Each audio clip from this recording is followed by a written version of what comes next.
সহকর্মীদের সঙ্গে নদীতে স্নান করতে গিয়ে তলিয়ে গেলেন ইসলামপুরে জলসম্পদ বিভাগে কর্মরত এক জুনিয়র ইঞ্জিনিয়ার। তার খোঁজে নদীতে তল্লাশি শুরু হয়েছে। শনিবার দুপুরে ঘটনাটি ঘটেছে ইসলামপুর সংলগ্ন বিহারের পাহাড়কাট্টা থানার ডক নদীর ছত্তরগছঘাট এলাকায়। জানা গিয়েছে ওই ইঞ্জিনিয়ারের নাম কুশল সুব্বা, বয়স আনুমানিক 29 বছর, বাড়ি মিরিকে। কর্মসূত্রে তিনি ইসলামপুরেই থাকতেন। এদিন 9 জন সহকর্মী একসঙ্গে ছত্তরগছঘাটে স্নান করতে গিয়েছিলেন। তবে ওই ইঞ্জিনিয়ার ঘাট থেকে নদীর কিছুটা দূরে চলে যায় বলে জানা গিয়েছে। এরপর থেকে তাকে আর খুঁজে পাওয়া যাচ্ছে না।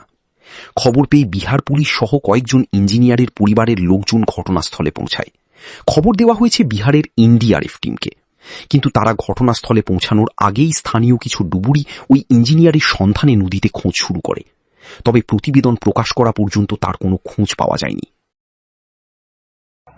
ওই 7-8 জনের এখানে এসে যেটা জানলাম, 7-8 জনের টিম একসাথে ওরা স্নান করতে আসছিল।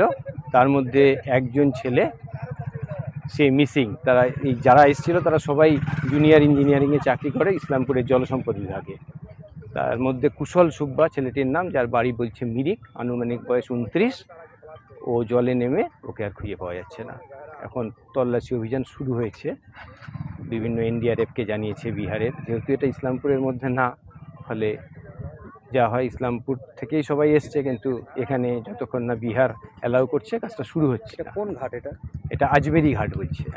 মোট এরা কি 9 জন এসেছিল? মোট এখানে 9 জন আসছে। 9 জন। আমিও তাই শুনেছি। যিনি ডুবেছেন কুশল সুব্বা, উনি তো ভালো সাঁতার জানতেন, যেমনটা জানাচ্ছে ওর বন্ধু বান্ধব। হ্যাঁ, ওই সাঁতার জানতো দেখেই বলে আগিয়ে গিয়েছিল শুনলাম, এবং আগিয়ে যাওয়ার জন্যই স্রোতের মধ্যে পড়ে গিয়ে কিছু একটা চাকরি সত্যি কি ফোন আসলো না, সিও সাহেব বললো কি একটা ঘটনা হয়েছে আপনার সাতমেরি ঘাটে।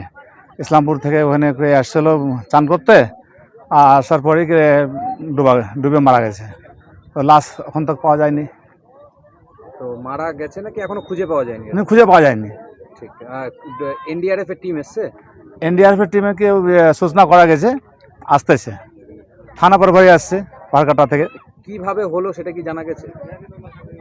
চান করতে এসেছিল, চান করতে যে মানে এইভাবে ডুবে নদীর বেশি দূরে চলে গেছে। হ্যাঁ, গাঢ় জলে যে ডুবে গেছে। আপনি তো এই এলাকার প্রধান, আপনার দিক থেকে কি কোনো ব্যবস্থা নিয়েছেন এখনো পর্যন্ত? আমি তো এখনই আসলাম। সবাইকে জানিয়েছেন বিষয়টা? জি জানাচ্ছি, সিও সাহেবকে জানাচ্ছি, বিডিও সাহেবকে জানাচ্ছি, প্রশাসনিক আধিকারিকদের জানিয়েছেন? হ্যাঁ জানাচ্ছি। সূচনা পেলাম এখানে কিছুক্ষণ পরেই কি এখানে একটা ছেলে যে আছে এখানে চান করতে এসেছিল, স্নান করতে এসেছিল, ওরা কয়েকজন ছিল। ও পানিতে ওরা খেলাখেলি করছিল, এর মধ্যে গভীর পানিতে চলে গেল, বয়ে চলে গেছে। শুনে বলে লোকগুলো খবর হলো। এখনো কি খোঁজ চলছে নাকি? এখনো আমাদের এখানকার লোকাল ছেলেগুলো ডুবারু আছে, ওরা খোঁজাখুঁজি করছে। তার বাদ আমাদের থানা প্রভারী উনি আমাকে ফোন করলাম, উনি এসছে, সিও সাহেবকে খবর হলো, ও এসছে। এনডিআরএফ টিমকে খবর দেওয়া গেছে, ও আসতেছে।